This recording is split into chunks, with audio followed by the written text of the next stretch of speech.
তো বন্ধুরা, এই ভিডিওটা যে করতে এসেছি এটা অবশ্য করেই বুঝতেই পারছো কাদের নিয়ে এখন ট্রেন্ডিং চলছে। অবশ্যই না না, সেসব গ্রামের ব্লগারদের কথা হচ্ছে না।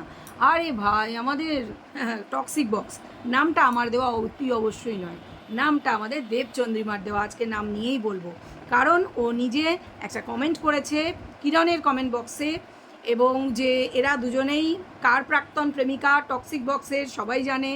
যদিও দেবচন্দ্রিমা এই নামটার সঙ্গে মানে নিজের নামটা জুড়তে একদমই চায় না, ও সেটা একটা ভিডিও করে খুব সম্ভব আজকেই সেটা পরিষ্কার করে দিয়েছে। এবং ও কিন্তু যে কমেন্টটা করেছে কিরণকে, তাতে ও স্পষ্ট করেছে ও বর্তমানে কলকাতায় রয়েছে এবং কিরণের যদি কোনো সাহায্যের প্রয়োজন হয় ও কিরণের পাশে আছে এবং সাহায্য করতে ওর রাজি আছে, এরকমই ও লিখেছে। তবে আজকের ভিডিওতে ও বলেছে যে ওর মানে ও সেভাবে জড়িয়ে পড়তে চায় না, কিন্তু ওর নামটা নিয়ে যেহেতু ভিডিওতে ওকে এখন ভালো বলা হচ্ছে, একসময় ওর সম্পর্কে প্রচুর নোংরা কথা ছড়িয়েছে ওই যে টক্সিক বক্স।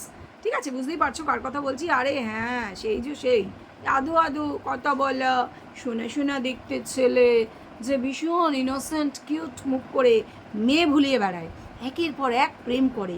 আর তার যখনই কোনো মেয়েকে আর ভালো লাগে না, তার নিজের ইউটিউবে প্রথমে আনে। তার সম্পর্কে আজকে আমাদের দেবচন্দ্রিমা অনেক কিছু খোলসা করেছে। হ্যাঁ, সেটাই জানতে পেরে এই ভিডিওটা করতে বসা, যে এত কিছু তো আইডিয়া ছিল না। ভাই রে ভাই, এইভাবে তা বলে এইভাবে মানে প্রেম করার নামে একের পর এক মেয়েকে ফাঁসিয়েছে, যারা কিনা কেউ ওয়েল এস্টাবলিশড মডেল, কেউ ওয়েল এস্টাবলিশড অভিনেত্রী, আর নিজে হচ্ছে ইউটিউবার। কত নিজের সাবস্ক্রাইবার এই 2 লাখ সামথিং, এখন না 2.5 লাখ এরকম। আর সেই সব মেয়েরা যখনই চ্যানেল খুলছে, তাদের প্রথমে সে ইন্সপায়ার করছে, প্রেমের প্রথমে সে ইন্সপায়ার করছে, চ্যানেল খুল, তোর তো অনেক ট্যালেন্ট, তুই কিন্তু চ্যানেল খুললে দারুণ হবে, তুই কেন চ্যানেল খুলছিস না, তুই তো দারুণ ইংরেজি বলিস, তুই কেন চ্যানেল খুলছিস না। কিন্তু কিন্তু কিন্তু যখনই মেয়েটা একদম বার খেয়ে যাচ্ছে, সেই চ্যানেল খুলছে, অলরেডি তো she is a known face, হু করে তার সাবস্ক্রাইবার বাড়ছে, তার অলরেডি ফ্যান ফলোয়ার্স প্রচুর, ইনস্টাগ্রামে প্রচুর ফলোয়ার, ব্যাস সঙ্গে সঙ্গে আমাদের এই দাদার দম ফেটে যাচ্ছে। না না, আমি বলিনি, এটা কে বলেছে? আমাদের দেবু বলেছে। ঠিক আছে, তো কথা হচ্ছে যে এই যে দাদা মানে আমাদের টক্সিক বক্সের দাদা, সেই দাদার এখন এই যে দেবুকে খুব মনে হচ্ছে দারুণ ও ছিল, ভালো ছিল, অথচ তার নামে যা নয় তাই বলে বদনাম করতে কিচ্ছু মুখে বাঁধেনি। হ্যাঁ, যা নয় তাই, যে কিভাবে ফ্ল্যাট কিনলো কলকাতায় ওই রকম জানি না আমি, ওপর পশ এরিয়ায় অনেক উপরে, মানে অনেক তলার উপরে, 14-18 তলা হবে বোধহয়, সাউথ সিটি মলের ওপরে বা এরকম কিছু, আমি জানি না, বা রাজারহাটে হবে নিউ টাউনে ফ্ল্যাট, আমি ঠিক বলতে পারবো না, সেটা তোমরা কেউ জানলে কমেন্ট বক্সে অবশ্যই জানিও। তো মানে মেয়েটির মানে আমি দেবুর কথা বলছি। তো সেক্ষেত্রে কিন্তু মানে এই মেয়ে এত ট্যালেন্টেড, আমি খালি ভাবি যে এই ট্যালেন্টেড মেয়ের ওইরকম একটা অকাল কুষ্মাণ্ডকে পছন্দ কী করে হয়েছিল। এবং এটা আমার না, অনেকের প্রশ্ন, যে এরকম একটা ট্যালেন্টেড মেয়ের কী করে, শুধু এই মেয়েটা ট্যালেন্টেড না, প্রত্যেকটা মেয়ে, মানে ওই ছেলে হচ্ছে ওই যে দাদা, ভীষণ লাকি দাদা, টক্সিক বক্স দাদা, তোমায় বলছি তুমি তো সাংঘাতিক লাকি হে, যে এইসব সাংঘাতিক ট্যালেন্টেড এবং সুন্দরী মেয়েরা কি করে তুমি মানে বশ করেছিলে কি করে এদেরকে। তো এই মেয়েগুলি সামহাও এর সঙ্গে জড়িয়ে পড়েছিল, অল্প সময়ের জন্য হোক বা বেশি সময়ের জন্য হোক। মেয়েরা ইমোশনাল হয় আমরা জানি, সে তারা যতই মানে সাফল্য পাক না কেন, ম্যাক্সিমাম মেয়ে ব্রেন দিয়ে চলে না, হার্ট দিয়েই চলে। আমরা অতীতেও দেখেছি, পারভিন বাবি বা এরকম অনেকেরই ছিল, আমরা অনেক মানে দুঃখভরি কাহানি আমরা জানি এগুলো। তো কথা হচ্ছে এই মেয়েটি কিন্তু আমাদের এই মানে দেবু ভীষণ ট্যালেন্টেড। ঠিক আছে, তারপরে যে মেয়েটি এসেছিল সে আরও বেশি চালাক, আমি বলবো, অল্প সময়ে নিজেকে সরিয়ে নিতে পেরেছিল এবং সেই বলেছিল যে এই প্রেম কোনো সুস্থ প্রেম না, আমি সুস্থ প্রেম করতে চাই, নাকি অসুস্থ প্রেম। তো প্রত্যেকটা মেয়েকে ইউজ করা হয়েছে নিজের ইউটিউব ভিডিওর জন্য, এবং সেটা করে আজকে আমরা দেবুর ভিডিও থেকে জানছি ভগবান যত রেভিনিউজ এসছে, কিছু nothing was shared with them, সব কিছু নিজের পকেটস্থ করেছে। শুধু তাই না, গল্প আরও আছে, বলবো। তার আগে বলে নিই, welcome back to my channel world of দোলায় সকল দর্শক বন্ধুকে স্বাগত জানাই। আশা করি তোমরা সকলে সুস্থ আছো আর ভালো আছো, আমিও ভালো আছি। ঘটনা হচ্ছে এই ছেলে শুধু মেয়েদেরকে যে বদনাম দেয়, পছন্দ যখন হয় না তখন ছেড়ে দিয়ে বিনা নোটিসে পালিয়ে যায়, তাই নয়। আরে ভাই, এ তো মেয়েদের রীতিমতন ইউজ করে, এদের থেকে নানান জিনিস নিজের পকেটে ঢোকায়, যত ইউটিউব যে রেভিনিউজ ইউটিউব থেকে সমস্ত পকেটে ঢুকিয়েছে। কিছু ভাগ দেয়নি, আজকে আমাদের দেবু দাবি করেছে। আর যদি না দেয় তাহলে বলেছে, কি বলেছে জানো ভাই, ড্রোন, দেবুর পয়সায় কেনা ড্রোন এবং আরও অনেক ইকুইপমেন্টস আছে যেগুলো নিজের কাছে রেখে দিয়েছে। হ্যাঁ, ঠিক কিরণও একই কথা বলেছে, কিরণেরও অনেক জিনিস আছে যেগুলো নিজের কাছে রেখে দিয়েছে। মানে নির্লজ্জ বেহায়া বললে এই টক্সিক বক্সকে খুব কমই বলা হয়। মানে এত অসভ্য ভাই, মানে এ এত অসভ্য, এতটা তো ভাবিনি সত্যি। আর দেবু তো আজকে পরিষ্কার বলেই দিয়েছে যে এর তো কোনো ট্যালেন্ট নেই, মানে নিজের ইয়েতে তো কাজ জোগাড় করতে পারে না। তো যাই হোক, ও তাও বলেছে সেটা হতে পারে, মানুষের তো কেরিয়ারে চাপানুতোর আসে, তাই বলে এরকম করবে যে মেয়েদের জিনিস নেবে আর দেবে না, দামি দামি ড্রোন এটা সেটা, লাইটস ফাইটস হবে, আমি জানি না আর কি ভাই, মাইক টাইক হবে, সব রেখে দিয়েছে। আজকে দেবু 1 ঘন্টা টাইম দিয়েছে যে এই ভিডিও বেরোনোর 1 ঘন্টার মধ্যে আমার বাড়ি ফেরত পাঠাবি, না হলে তোর খবর আছে। একদম এই অ্যাটিটিউড ওর এখন খুব মানে আফসোস হচ্ছে, সেইটাই ও জানিয়েছে কিরণের কমেন্ট বক্সে, যে ওর আফসোস হচ্ছে যে 2021-এই কেন ও এই কিরণ যেমন ভিডিওটা করে সবাইকে সব জানিয়ে দিয়েছে আসল সত্যিটা, এটা ও কেন করেনি। কারণ ওর কাছে তো আরও অনেক কিছু ছিল এবং আরও অনেক সত্যি, কোনো মাসিমা মানে ও বলেছে হাই আন্টি, তো ওই যে মানে টক্সিক বক্সের যে মাম্মি, সেই মাম্মিও নাকি সেই রকম ছেলেকে প্রশ্রয় দেন, যে সেটা তো বোঝাই যায় ভিডিও দেখলে। শুধু সেটাই নয়, এই মেয়েকে, দেবু এত ট্যালেন্টেড মেয়ে, তার দিদির সঙ্গে গেছিল যে কেন আমার সাথে এরকম করছে, ওর সাথে কথা বলতে চাই। ছেলে বোধহয় ঘরের ভিতর লুকিয়েছিল, মা বলেছে বেরো বেরো, আমাদের ঘরের থেকে বেরিয়ে যাও, আসবে না আর।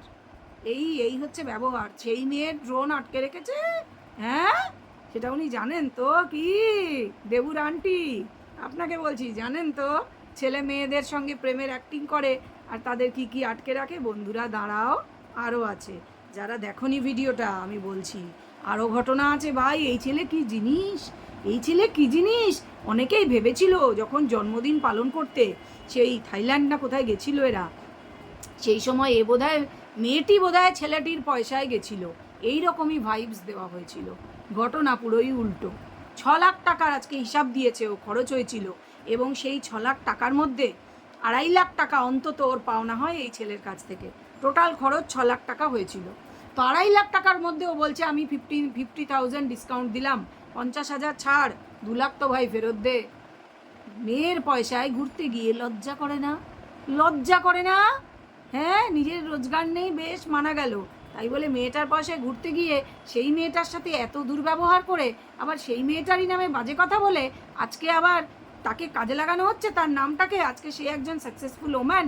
আবার কি দেখলাম ওমেন্স ডেতে, ওই যে উইমেন্স, এই যে লাস্ট যে 2025-এর উইমেন্স ডে, তাতে আবার একটা শর্টস বানিয়েছে, হ্যাঁ সবাইকে গ্রিট করছে। ভাই, যে মহিলাদের এত অপমান করে, এত অসভ্যতা করে তাদের সাথে, যে নিজের প্রেমিকা বানায়, তারপর তাদের সাথে নোংরামি চূড়ান্ত, হ্যাঁ তাদের পয়সা ফেরত দেয় না, তাদের জিনিস ফেরত দেয় না, সে এসছে উইমেন্স ডে উইশ করতে, মাই ফুট, লাজ লজ্জা বিহীন। ওই যে আমি কালকের ভিডিওতে বলেছি, কালকে না পরশু করেছিলাম ভিডিওটা, যে এর পারিবারিক শিক্ষায় গলদ আছে এই ছেলেটার। হ্যাঁ, গাড়ি চড়লেই শিক্ষা হয় না, আর দামি ফ্ল্যাটে থাকলে পারিবারিক শিক্ষার মধ্যে অতি অবশ্যই গলদ আছে। বাচ্চাকে মানুষ করতে পারেনি এর বাবা মা। তবে হ্যাঁ, বাবার খুব প্রশংসা কিন্তু দেবু করেছে, তাকে কিন্তু একদম আঙ্কেল বলে বলেছে এবং খুব সম্মান জানিয়ে কথা বলেছে। বোঝাই যাচ্ছে তিনি কোন ঠাসা, না হতে পারে, সেটা হতে পারে, এরকম হয় পরিবারের মধ্যে। তো যাই হোক, যে কিরণের পাশে দাঁড়িয়েছে এবং আমরা প্রত্যেকেই ওর পাশে আছি, সাপোর্টে আছি। এটা ঘটনা যে তুমি মেয়েদের সঙ্গে খেলবে, তারপর তাদের বদনাম করবে, তাদের মানসিক রুগী বানিয়ে দেবে। সবচেয়ে বড় কথা হচ্ছে যে শুধু মেন্টাল টর্চার না, গ্যাস লাইটিং, যে মানে মেন্টাল টর্চারটাই গ্যাস লাইটিং, কিন্তু গ্যাস লাইটিং ছাড়াও ফিজিক্যাল টর্চার করা হয়েছে বলে শোনা যাচ্ছে, যেটা আমরা দেবুর কথা থেকে বুঝতে পারছি ওকে করা হয়েছিল।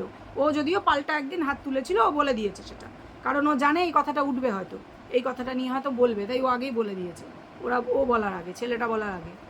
তো কথা হচ্ছে যে বোঝা যাচ্ছে যে কিরণেরও গায়ে হয়তো হাত তুলেছে, তো সেটাই ও জিজ্ঞেস করেছে যে তোমার গায়ে কি হাত তুলেছে, খালি একবার হ্যাঁ বলবে তুমি, তারপরে আমি দেখে নেবো, ওকে পিষে মারবো, এরকম কিছু বলেছে। আই উইল স্ম্যাশ হিম, এটাই লিখেছে। তো ব্যাপারটা হচ্ছে এটাই। তো এর থেকে তোমরা কি বুঝলে যে যে গ্যাস লাইটিং, এই কিছু ছেলের মুখ দেখলে না বোঝা যায় না, তারা কিন্তু গ্যাস লাইটিং করে। তোমরা কি জানো গ্যাস লাইটিং জিনিসটা কি? একটু বলে দিই তাহলে। সেটা ধরো তুমি একটি মেয়ে, ছেলে হও বা মেয়ে হও, তুমি যাকে ভালোবাসো, তোমার পার্টনার, তোমার হাজব্যান্ড, যে কেউ হতে পারে, বা তোমার ফিয়ন্সে, যেই হোক, তোমাকে কন্টিনিউয়াসলি তোমার কানের মধ্যে দেবে যে তোমার দ্বারা কিছু হবে না, তুমি কিছু পারবে না, যেটা এদের সঙ্গে হয়েছে। এই কিরণকেও বলা হয়েছে এবং এই দেবুকেও এক সময় করা হয়েছে। খুব সম্ভব মাঝের যে মেয়েটি, আমি তার নাম নিচ্ছি না, সে ম্যারিড এখন, সেজন্য ইন্ডাস্ট্রিতেই তার বিয়ে হয়েছে, ফিল্ম ইন্ডাস্ট্রির একজনের সাথে। সে আবার এই ছেলের বন্ধু, যাই হোক ওই জন্যই হাড়ে হাড়ে চিনতো আর কি। তো যাই হোক, তারা এখন হ্যাপিলি ম্যারিড কাপল, সেজন্য আমি মেয়েটির নাম নেবই না। আর কথা হচ্ছে যে প্রত্যেককেই গ্যাস লাইটিং করেছে এই টক্সিক বক্স, কারণ নামেই তো আছে টক্সিক বক্স, বুঝলে কি না? তো গ্যাস লাইটিং হচ্ছে এটাই যে তোমাকে কন্টিনিউয়াসলি বোঝানো হবে যে তোমার দ্বারা কিছু হবে না, আর তোমাকে দাবিয়ে রাখা হবে। মানে তুমি না একসময় নিজেরই তোমার মনে হতে থাকবে এই গ্যাস লাইটিং জিনিসটাই এরকম, যে সত্যি আমার দ্বারা বোধহয় কিছু হবে না। মানে you will be a mental patient, সোজা কথায় তোমার কাউন্সেলিংয়ের প্রয়োজন পড়বে, এটাই গ্যাস লাইটিং। তো আমার এটাই বলার ছিল যে মেয়েরা, তোমরা এই গ্যাস লাইটিং তোমার সাথে কেউ করছে কি না সেটা চেনার খুব সহজ উপায় আছে। তোমাকে কন্টিনিউয়াসলি এটাই বোঝানো হবে যে তোমার দ্বারা কিছু হবে না, you are good for nothing. কিন্তু তুমি সেটা মানবে কেন? তুমি যদি মেনে নিতে শুরু করো তাহলে কিন্তু তোমারও মনে হতে শুরু করবে যে হ্যাঁ আমার দ্বারা সত্যিই কিছু হবে না, আর তুমি একসময় মেন্টাল পেশেন্টে পরিণত হবে। তাহলে আমি বলবো সেই টক্সিক পরিস্থিতি থেকে তুমি অতি অবশ্যই নিজেকে বের করে আনো। আমি মেয়েদেরকে এটাই বলবো, এটাই আমার সাজেস্ট করার। কারণ এই সব কথা যারা বলে, সে তোমার স্বামী হোক, শাশুড়ি হোক, শ্বশুর হোক, বাবা হোক, মা হোক, ভাই হোক, বোন হোক, যেই হোক, তোমার পক্ষে তারা কিন্তু নট সুইটেবল। তোমার মেন্টাল ফিজিক্যাল হেলথের জন্য এরা সুইটেবল নয়, এবং তুমি তিলে তিলে শেষ হয়ে যাবে। এবং যদি মানে যেরকম এরা খুব একটা মানে এস্টাবলিশড, খুব ট্যালেন্টেড এবং নিজের জায়গাটাতে খুব ভালো, মানে রোজগেরে মেয়ে যাকে বলে, হ্যাঁ, তোমরা আর্নিং এবং তোমার পরিবারের জন্য তুমি আর্নিং ডেফিনেটলি। তো সেক্ষেত্রে তুমি কেন কোনো মানুষের জন্য নিজেকে শেষ করে দেবে? সাধারণত এটা হাজব্যান্ড বা ফিয়ন্সে বা এই ধরনের লাভ পার্টনারের কাছ থেকেই কিন্তু এই গ্যাস লাইটিংটা আসে। আমি যতদূর এটা সম্পর্কে আমি জানি, পড়াশোনা করেছি এটা নিয়ে, আমি কিছুটা দেখেছি, শুনেছি, এদিক ওদিক অনেক আর্টিকেল পড়েছি, নিউজ পেপারেও বেরোয়, আমি দেখেছি সেটাই। আর এই দুটি মেয়ের ক্ষেত্রে দেখলাম এটা সত্যি। তো থার্ড মেয়েটারও হয়তো শুরু হতেই সে বুঝে গিয়ে নিজেকে সরিয়ে নিয়েছিল, খুবই বুদ্ধিমতির কাজ করেছে। তো ফোর্থ যেন কেউ না হয়, এই ভিডিওগুলো করবার কারণ একটাই, যে ফোর্থ মেয়েটি যেন এই ট্র্যাপে পা না দেয়। এবং আরও মেয়েরা যারা আছো, তারা ইন্ডাস্ট্রির হও বা ইন্ডাস্ট্রির বাইরের হও, সাধারণ মেয়েরা হও, ভিডিওটা যাদের কাছে পৌঁছচ্ছে এবং যাদের কাছে পৌঁছচ্ছে না, যাতে তাদের কাছে পৌঁছোয়, তাই প্রত্যেকে ভিডিওটা হোয়াটসঅ্যাপ এবং ফেসবুকে শেয়ার করো, যাতে বেশির থেকে বেশি মানুষের কাছে পৌঁছয় এবং মেয়েরা জানতে পারে এই গ্যাস লাইটিংয়ের ব্যাপারটা, কীভাবে তাদেরকে মানে হিউমিলিয়েট করা হয়, তাদের প্রতিনিয়ত ডাউন করা হয়, তাদের মরাল ডাউন করা হয়, তাদের এটা বোঝানো হয় যে you are good for nothing.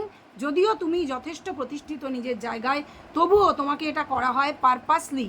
কোনো ছেলে যে তোমার ফিয়ন্সে বা তোমার পার্টনার বা তোমার হাজব্যান্ড এটা করে তোমাকে পায়ের তলায় রাখার জন্য, আর দ্বিতীয় কোনো কারণ নেই।